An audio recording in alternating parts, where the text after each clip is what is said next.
What is going on, Spurs Nation? Thank you for tuning in to another episode of OOC Live. If you're new, thank you for joining us, and I hope you have a good show. Hope you enjoy what we do. If you've been here before, thank you for stopping by again. I'm Rob Trejo Jr. from Bucking Spurs. With me, I got Harrison from San Antonio Spurs Talk. I also got Destin from Spurs Clan on Instagram and Clan the Spurs Fan on YouTube. We got a good show for you coming up. Let's get into it.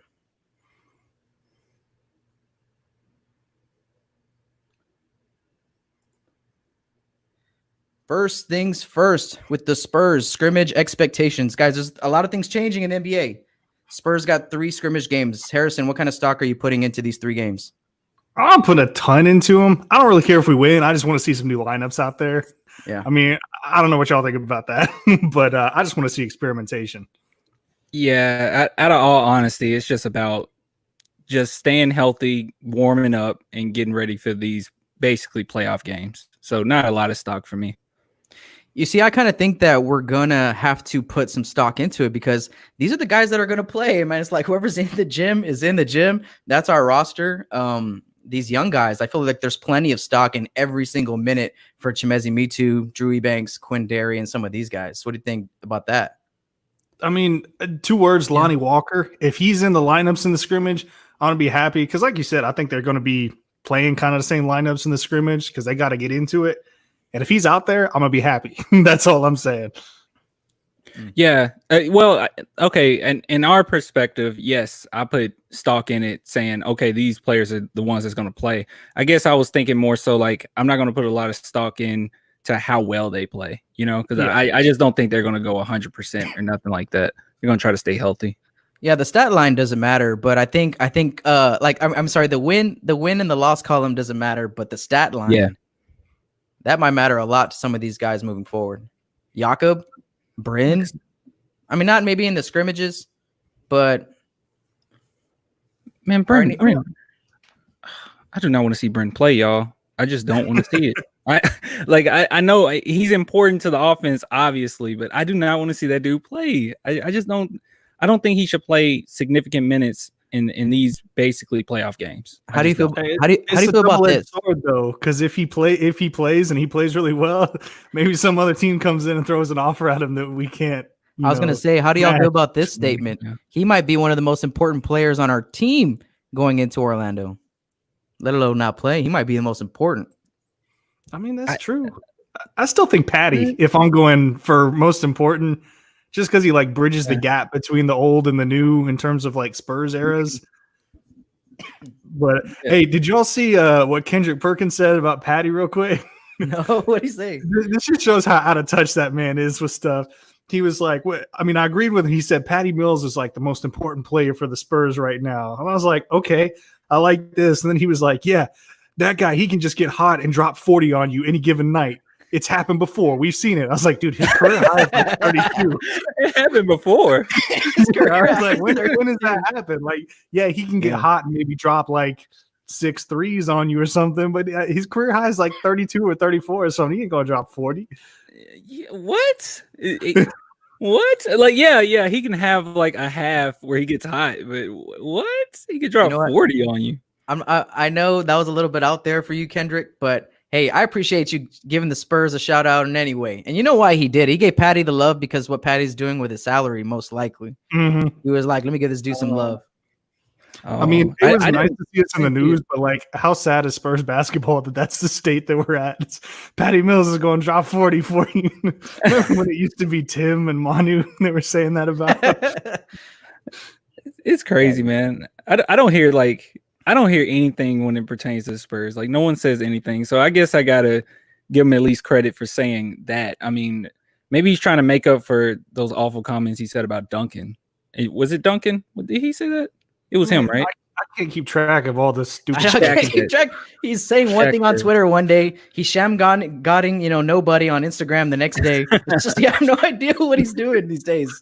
Shout out, Kendrick. Shout out. I ain't mad at you, Kendrick. I ain't mad at you. He's better than Paul Pierce. I'll give him that. Much better than Paul Pierce. They played together. It must have rubbed off at some point. They're both out there doing these ass takes. Yeah. Yeah. So we have 3 games, these scrimmages. Nets, Milwaukee first, then Brooklyn after that, and then we finish it off with Indiana. Actually, it just got reported today that the Fox Sports Southwest will air the last scrimmage game. They will not be airing the first two. So I don't know if anyone's going to be able to get their eyes on those first two scrimmage games. Maybe if there's a stream out there somewhere on the dark web. If there is, you can try to share it with us somehow, because we want to watch that game. But we'll be keeping track of the stat line and the ticker. I know I will. I'll be keeping track of everything that happens on that one. Hey, did they say if Victor Oladipo was going to play? Because I know he's saying he's trying to make a comeback for this little bubble season that they're doing. You know, I thought that he was preparing to, but I thought I remember hearing that he wasn't after all.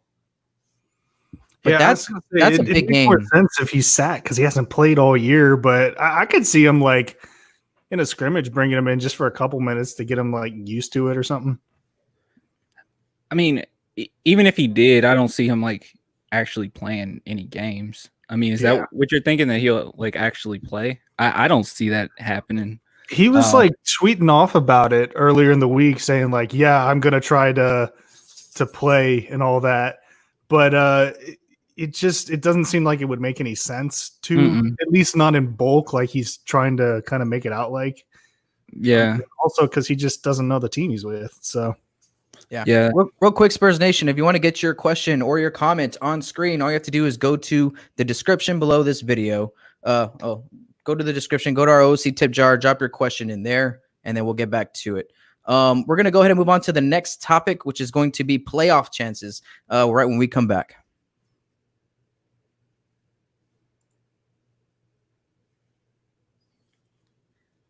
I don't know about you guys, but a lot of players dropping out, a lot of big players not playing in this tournament. It doesn't really affect my feelings towards everything. What kind of affects me more is seeing our Spurs go at it on Twitter. We're actually seeing 5-on-5 scrimmage clips on Twitter, and it looks nasty. And if you asked me a week ago what my chances were of us going in these 8-8 games, they've changed. What do y'all think? Man, I said a while ago that I felt like we are going to have a better chance once it gets closer to that time of making the playoffs than people thought initially. Because I know LaMarcus Aldridge was basically like the first one, right, that dropped out of like all teams. He was one of the first. And instantly Spurs fans were like, well, that's it. It's done.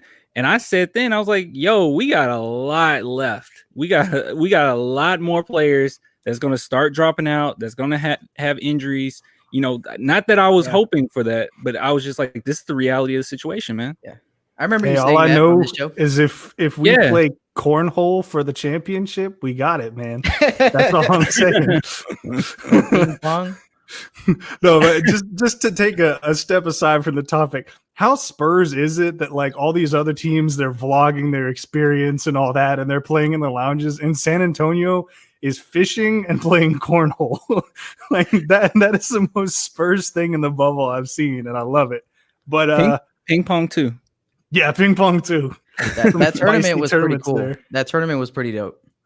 Yo, but with the playoff stuff, we were talking about this before we went live on stream. Just the guys that are sitting out on teams we're playing. Like the Kings, they had Harrison Barnes test positive, and now they've got Marvin Bagley who tested positive. I mean, those are two big guys, and that's a big game for us. So, I mean, I don't want to wish this on anybody, but hey, it's kind of cool that it's starting to work in our favor with this kind of stuff. And I think we talked about the Nets earlier, Rob, where they were like going to sign Michael Beasley, and then he tested positive, and now they might not sign him anymore. Yeah, so it's an interesting thing, man. We'll see how it goes. Yeah, and I mean, as far as we're concerned, like, I mean, yeah, we're missing LaMarcus Aldridge is the biggest hit. Okay, it's the biggest hit. But I personally kind of like the offense when it's a little more free flowing. I don't like that whole coming down there, giving it to Debo or LA and just say, okay, you guys go to work. Yes, when it's all said and done, maybe we'll need that for the most part. But I mean, we haven't really reaped the benefits of it the past few seasons. So what's the point of that? Like, just might as well let the young guys.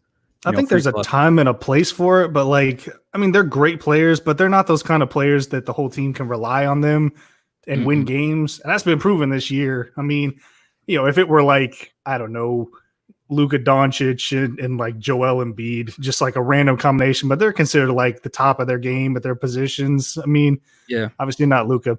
Sorry for all the LeBron stands out there. He's just the first name I thought of, but he's really good. I mean, those are the two kind of guys you think, oh yeah, they can carry a team to wins. But you know, LA and DeRozan, they're great. They're just not going to do that for you. And like, even if you look at some of the players, like some of the best players in the league, and you say just give them the ball and let them go at it, a lot of times it don't even work for them.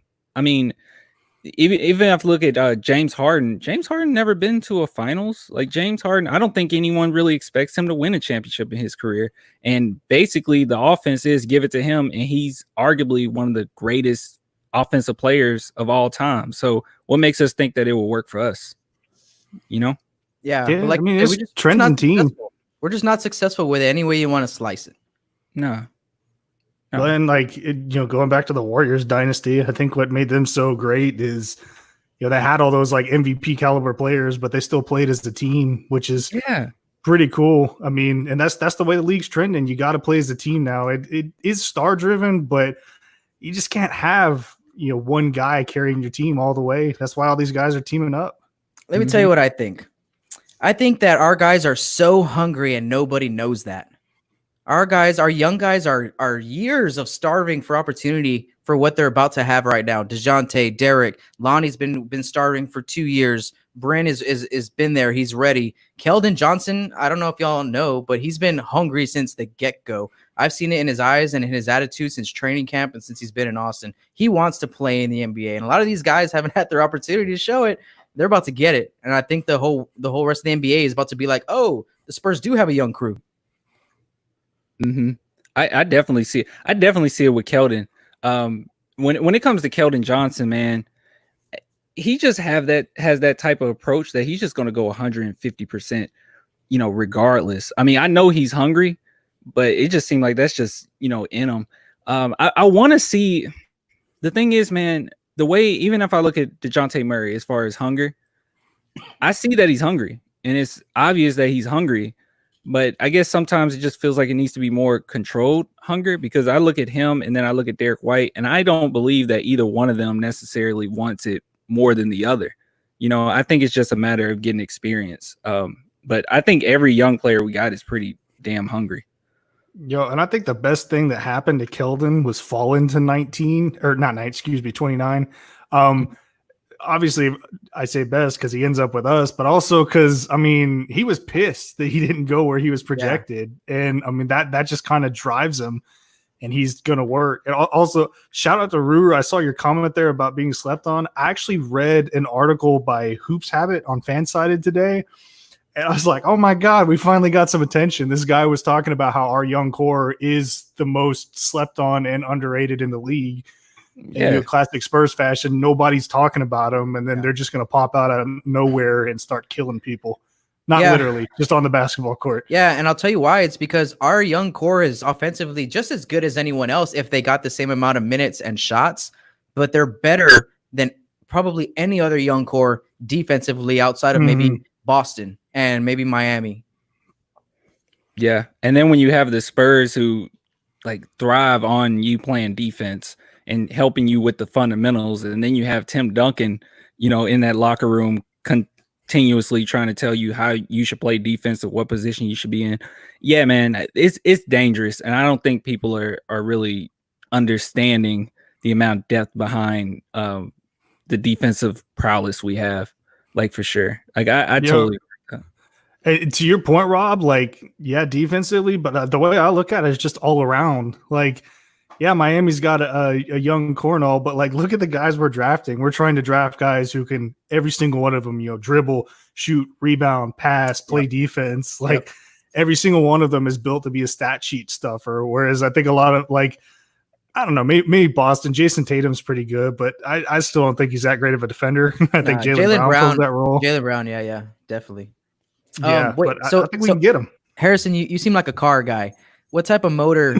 What type of motor?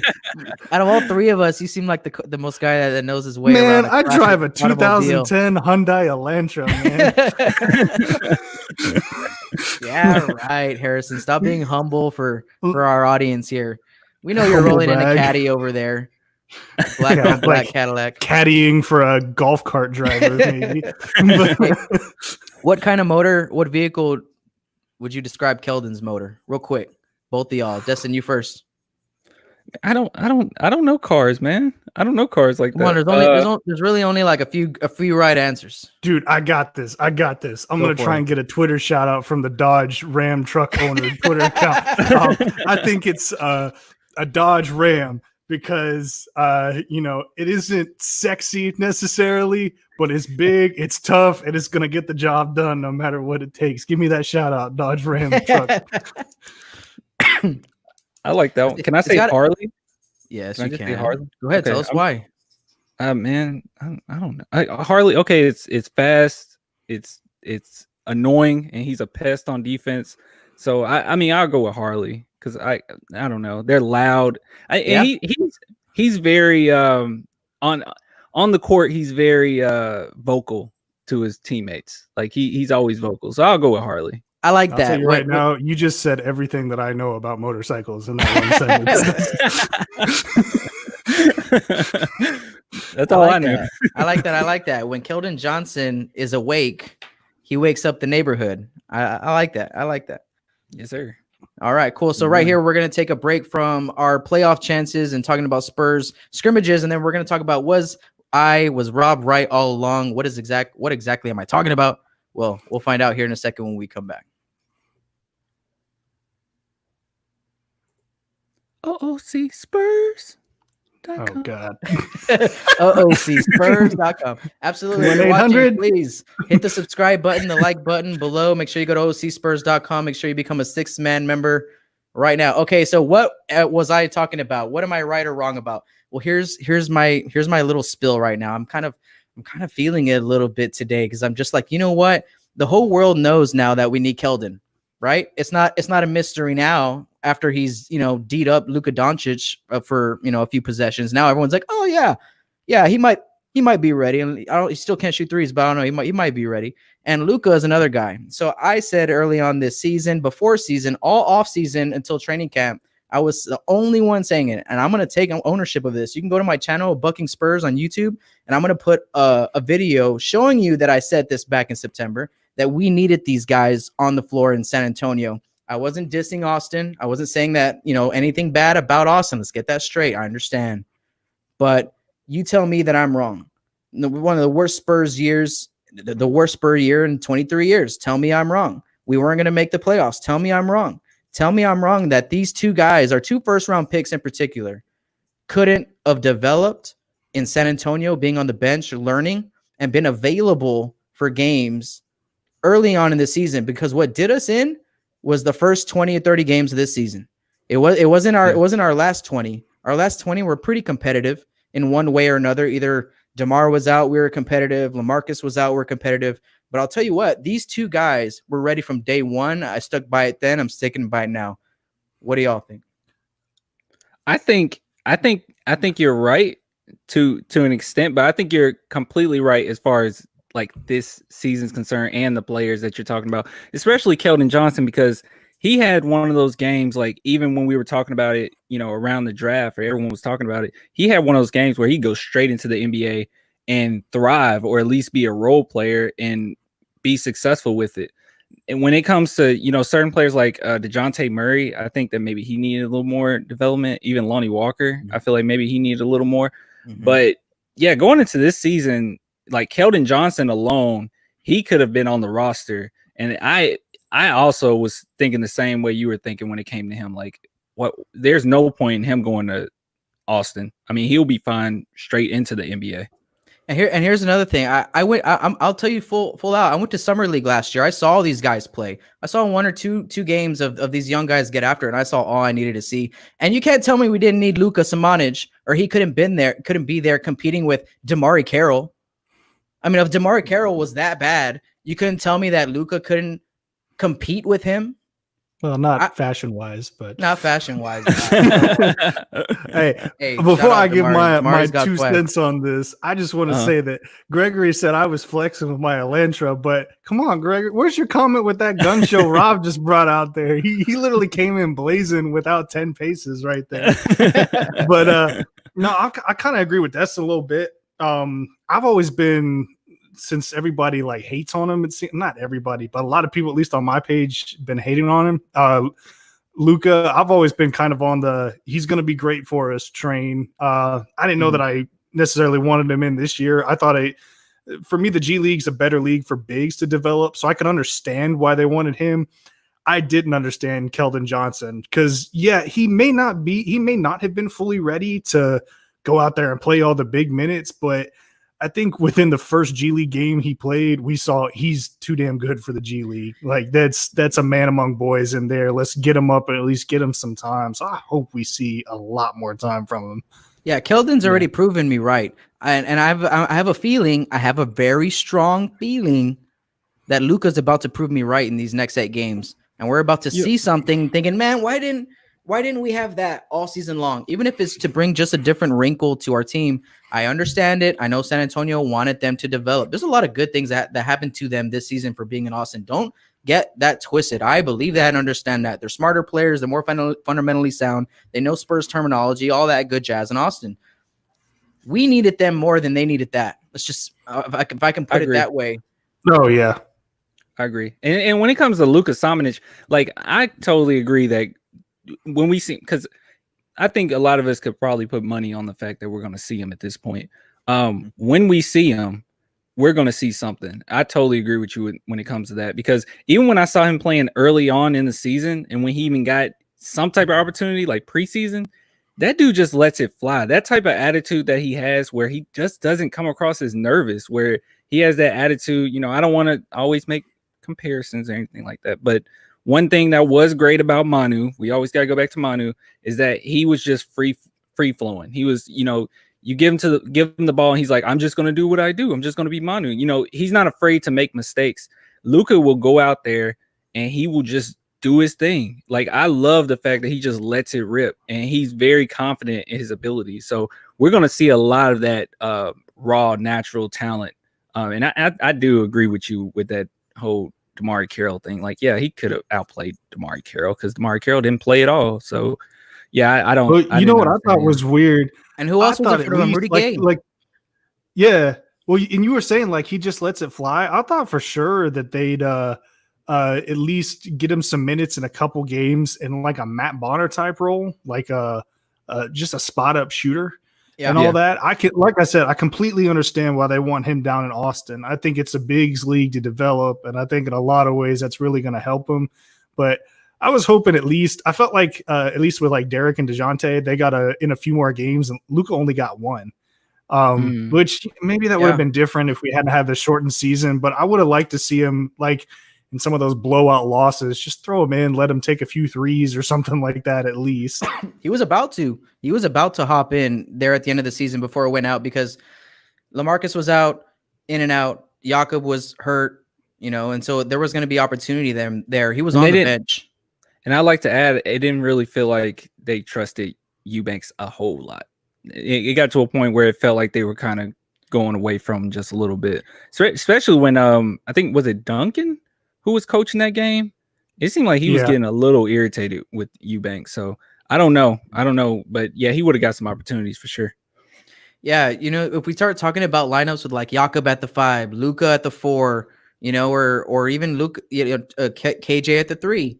I mean, that's an all defensive. I mean, that's a really good defensive lineup for these guys to play in. Hey, Gregory Castillo, thank you for dropping the tip, but we're going to put give me that sponsorship, boy. That's going out for. Make sure y'all tweet Dodge. Let them know what's going on here. That we're starting a movement here behind Harrison. Harrison needs a new truck. I'm on the Dodge. What else does Dodge even make, man? This is how much not of a car person I am. Come on, man. You're Texas grown. There's trucks in your blood. I never owned a truck in my life. But yo, to the point about Eubanks, there's some stuff that actually irritated me about him too. And I think for some reason, there's a lot of people that are really high on him. I like Eubanks. I'll preface it with that. But I think right now he's as good as he's going to get. And that's the thing, is that we've got a lot of young guys who are going to be even better. And just watching stuff, he doesn't have much of a post game. Yeah, he can spot up. He's not great at recognizing when to cut to the basket. I mean, he does the little things for us, but I just don't think he's a long-term solution like a lot of people are saying. There's people that are saying that he's a long-term solution? Yeah, man, for some reason, people on my page love him, man. They're like, you need to get him a real contract next year and not a two-way, and I'm just not for that. No, he's a definition of a role player. That is so weird, because I've seen people like not talk trash, but kind of talk trash about Jakob and saying, well, Jakob can go if he wants to go, but Jakob is better than Eubanks, right? And he has a little more upside than him. So why? Yeah, that's a weird thing. Yes, look, Drew is like everyone's favorite Spur, but I want him on the team. If he's willing to take like a minimum salary for the rest of his career just to stay on the Spurs, then great, do it. Stay on a two-way forever, do it. But he doesn't want that. He wants opportunity. He wants to grow, and that's probably not going to happen with San Antonio Spurs. So when we come back, we're going to get onto Spurs Twitter. We're going to see what the San Antonio Spurs have posted, and then we'll be right back. Order on the Spurs. Somebody order on the Spurs.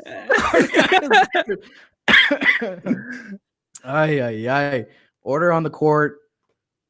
OOCspurs.com. Go right now. Get your membership. 6 men. Our first watch party is free if you're reading the clicker. Spurs versus Sacramento. We're gonna have a whole watch party thing where Spurs Nation gets together and enjoys the game, wins prizes. We're going to be interacting with y'all the whole time, so make sure you tune in to that.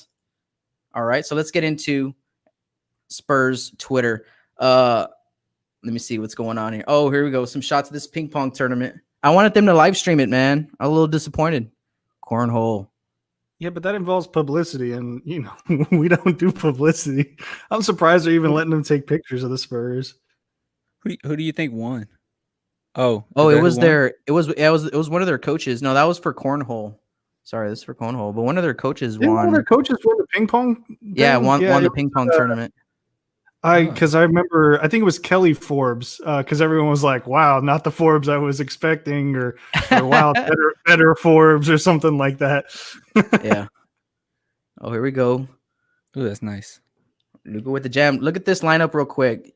Luka, Eubanks, Bryn Forbes, Quinndary, and I think it's Chimezi down here. Yeah, Chimezi. That's a big lineup, bro. I'm saying there's a lot of opportunity if we see stuff like this on the court for these three especially. I need some help. Oh, go ahead. You can go first, Harrison. I'll hold it. Well, if you need help, let's address the emergency in the room. But I was gonna say Look, I don't want to talk bad about him, but can you guys please convince me that Quinndary is going to be like long-term great thing for San Antonio? I just don't see it yet. I guess it's like every player I'm excited about, but that's the one player I'm not that excited about. You're not excited about it because you're still waiting on the guys that we have here. It's like, why do I have to wait for another guard? Right? I bet you that's why. I guess so.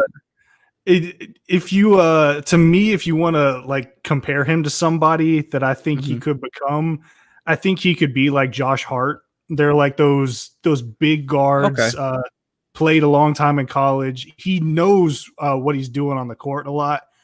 He's kind of had to transition from a shooting guard to a point guard, so he's getting used to facilitating the offense, but I think he's a really underrated player. I don't know if he'll ever come up and be a main part of the roster for sure, but I really liked it when we picked him because he's just one of those guys that, a 4-year guy who I think he broke the scoring record at Mississippi State. Like he was a monster in college. So, he knows what he's doing. Here's my comparison. Baron Davis, like ceiling, like that to me, that's a ceiling. He's a guard that's not super athletic, but can get up and jam it on you. He's more low to the ground and he can score because I think Quinn's best attribute is his scoring ability. He can shoot it. He can move off the ball. He's crafty. getting the ball in the hoop. And he can also play the point the way Barron did, even though, Barron played the point guard just to come off a pick and roll. He didn't execute no offense or whatever. And I kind of think that Quinndary has a ceiling might be similar. Okay. I guess I've just always seen him as just like a fundamentally sound guard, and I guess I just never seen. But you saying that he could be Josh Hart, that's pretty nasty. That's a really I've good always wanted Josh Hart. Yeah, because I've always wanted a Josh Hart, or I always wanted Josh Hart himself. So yeah, and hey, if you're looking, there's a couple of those kind of guys in this upcoming draft. I'll go ahead and do a plug. We've been recording a show called Next Up where we go through draft prospects. That'll be available as premium content, but he's like one of my low-key sleepers in the draft. His name is Mason Jones from Arkansas. That dude is insane. Yeah, he's like for all the numbers, he is the most efficient wing player in this draft in terms of 3-point percentage, defensive rating, all of that stuff. And he's like a projected second-round pick. And that's kind of how Q was. He is like at the top in terms of all the advanced metrics and everything. He's just not a flashy kind of player that you take in the first round. And I think he got drafted right about where he should, but I definitely think he could be a part of the rotation in the future. Okay. He should be. He's a good player. He's a good player to have on our roster. If you want to tell me that we can go and find all these other players that are just gonna be as good as him or better, I like Quinndary. I'd stick with what we got. I'd invest in him. We've already invested a lot of time in him this year. Let's try to build this product. And I know if someone else is better than him, then yeah, we draft him. But I like his ceiling. I think he's like Derek White. He's one of those guys out of college that just played a lot of college ball, smart, and we can mold him into whatever we want to mold him into. I think he's a Spurs head guy too, and that's hard to find. That is true. That is true. I mean, I like I said, I like his game. I've seen quite a bit of him. I guess he's just one of those players I never really got super excited about for some reason. Oh my God. Yo, Patty. Patty's like looking like Steven Adams now. Dude, is that what playing the guitar all the time? That's all I see Patty do on social media. He's always just chilling, playing the guitar. No, dude, you see all the guitars behind me. I play all the time. I'm still waiting on that. Dang, dude, Patty's in beast mode. He's in rip mode, like how bodybuilders, they have the bulking period and then they have like the shredding period. This dude looks like he's in shredding period right now. Oh yeah. Good Lord, dude. Hey, look, DeJounte Lonnie Walker in transition. This is what the world's been waiting on. Hey, real quick though, when we were back in that lineup, who's the small forward in that lineup that they were playing? Because they had three bigs out there. Do you think Metu is, or do you think Samanic is? Samanic. This one right here. Yeah, Quinn at the 1, Bryn at the 2, and then 3 right here. Luka 4 and 5, because Drew's got to be the 5, and Chimezi's got to be the 4. Then kind of by default. I couldn't see Chimezie being 3. All right, so let's see. In a little sense, I don't think he's necessarily ready for it, but I think in a pinch he could. Huh. Look, because check this out, Harrison. Let me tell you why this lineup. The gray team is going zone. They're in a 2-3 zone. You see this? I don't know if you see it, but they're in a 2. So what we can do here, what we're able to do here, is put Quinndary at the point, Bryn at the 2, because you want shooters, right? You want some of your top shooters on the floor, and Luka is a hell of a catch and shoot shooter. So putting him and Bryn on the wings, even though Luka ends up finding himself in the short corner in this play, it's a smart lineup if that's what you're going for. You're going for Chimezie and Drew Ebanks to just crash the board on on this side on the offensive glass, but Luka takes a primary offensive role, I think.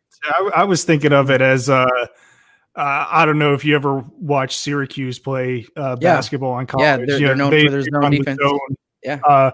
One of the best anyone else I ever saw beat that zone was Bryce Johnson. And I was thinking maybe Luka was in that 4 role and they were rotating the post for those spot up mid-range jumpers and like dishing it in there. And I mean, Metu's, I guess capable enough that they could stick him out on the wing if they thought Luka was a better mid-range spot up shooter. So that was why I was curious. Well, thinking, what's the motivation here? Well, spacing, right? Against a zone, you have to have good spacing. You got to have good ball movement. make good passes, good spacing the floor, because that's where you find your open shots. So they put Luka out here in the corner, right? So that's where he came from. So they had Quinndary at the top of the key. They had Bryn right there, right? So there's Bryn Forbes, one of our best shooters. And if he kicks out to Bryn right here, and then they have to collapse, Luka would be one pass away from a wide open three here in the corner from Bryn, right? But as Quinndary, got into the paint, Luka did a really good job of recognizing that and started cutting back door, and then boom. That this lineup actually tells me that Bryn and Luka are probably your 1 and 2 option offensively. And then they should. They should. Especially. Like I said, I don't want to see a lot of Bryn, but offensively, yeah, if he's on the court and those are the two shooters, because Luka by far, I would think is the second best shooter behind Bryn. That's on that court right there. Yeah. Let's see what else we got. DeMar getting buckets.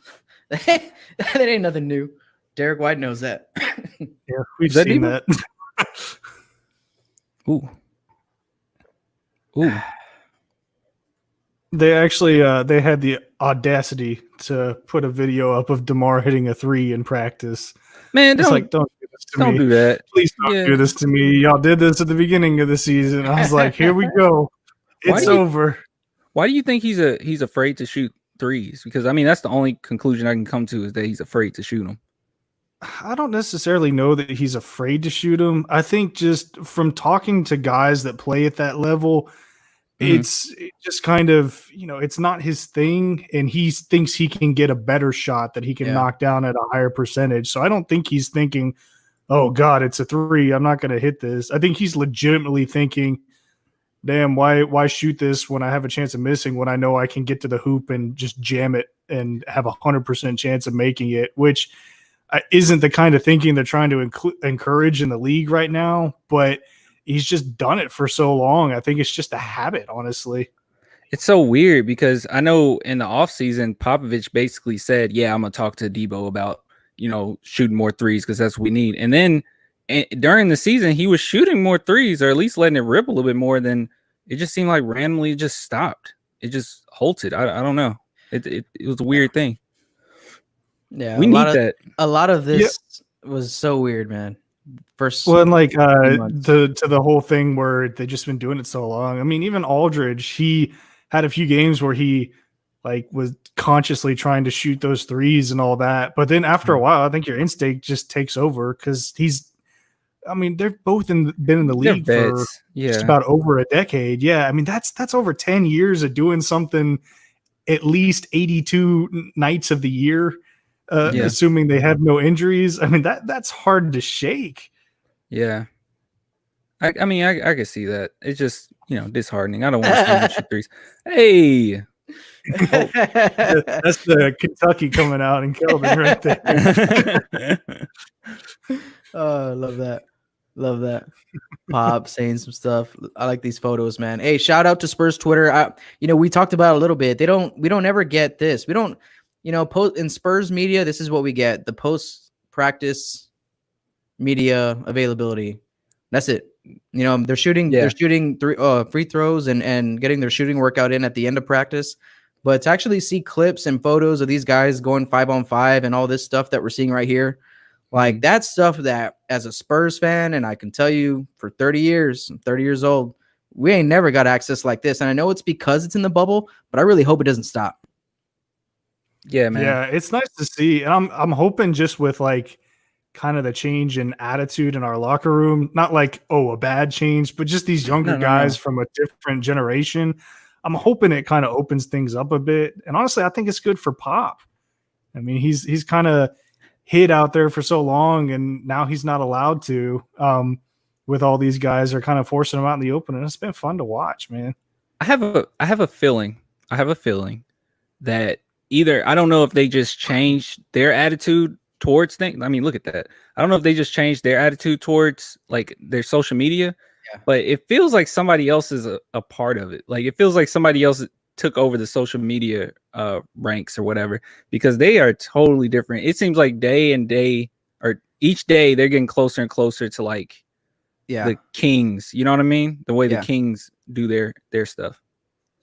Yeah, I've noticed it. I think every NBA team's kind of trying to rebrand and do that because I mean, look at us. We're going through Twitter on our live stream here and all that, and I think they're just seeing it as a new way to engage. Bro, how did they get that Lysol? That stuff has not been in stores for ages. That's what I want to know. I got Lysol. It's a missed opportunity if they don't take advantage of it at the end of the day. Now, it's a missed opportunity for them to engage with their audience.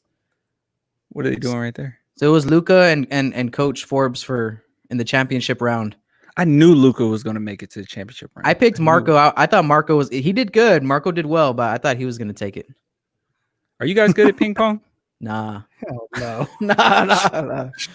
Dude, I'm not good at ping pong. I'm not good at pool. Like anything that has to deal with the table, I suck. Are you at that game? Are you good at basketball? Oh yeah. Yes. Yeah. Okay. Me and you got to do 1-on-1 one day. Well, we have to find out. We just have to find out. I don't like how you said that. We already said we were doing 2-on-2 one day. Yeah. We'll do that. We'll do that for our 6 men only. We'll stream us playing basketball together live one day. Yeah, for our 3 million follower special. Well, all right, guys. Well, thank you for tuning in. Thank you for tuning in to another episode of OOC Live. We hope you enjoyed it. If you're new, please subscribe, hit the like button below, bookmark us, save us, like our page, all that good stuff. Go to OOCspurs.com and get your 6-man membership. Our first watch party against Sacramento is going to be free, as you see in the clicker below. But every watch party after that, live, will only be for 6 members only. All right, so make sure to go ahead and get that. Come to our watch party, see what it's all about on the 31st of July. So I'm Rob from Bucking Spurs. Harrison, why don't you tell everyone where they can find you, my friend? Yeah. So you can find me at facebook.com/San Antonio Spurs Talk, Instagram at SA Spurs Talk, Twitter at SA Spurs Talk 21. We just got new merch in our store. Don't be like Future, no mask off. Go get your mask. We got OOC masks available in our store. So go get them, man. They're pretty tight. Show them, Destin. Show them what's up. Yeah, this right here is beautiful. Do you see it? Wait, can you see it? Can you guys see it? Yeah. Let me know if you can see it. There we go. Yeah. There we go, right there. Get that sexiness all over your body. Go get that. we got it on a cloth mask. So if y'all need to go out in public, man, you can be safe with the virus and be rocking our swag. You can put our faces on your face. That was a little weird to say that, but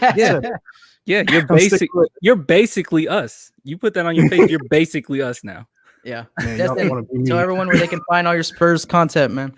You can find me on Instagram, Spurs Clan and Spurs Clan 2, in which I put a lot of highlights on that page. And you can find me on YouTube, Clan the Spurs Fan. Again, if you want to get your comment or question on screen, you can do that 24/7, 24 hours a day, 7 days a week. If you have a Spurs thought, let me get the guys on OOC to answer it. You can go to our tip jar. I know it's not, I don't think it was on the description below. That's my bad. But it will be after this video. Drop your comment, drop your question. We'll answer it live if it comes in live, or we'll answer it on our next show when we do. So thank you guys for tuning in. Go Spurs, go. We're getting ready for this comeback. Make sure that you go to OOCspurs.com so you can get in tune with that watch party. Court is adjourned. # Rob was right. I was right all along. You know who you are. Y'all know who you are.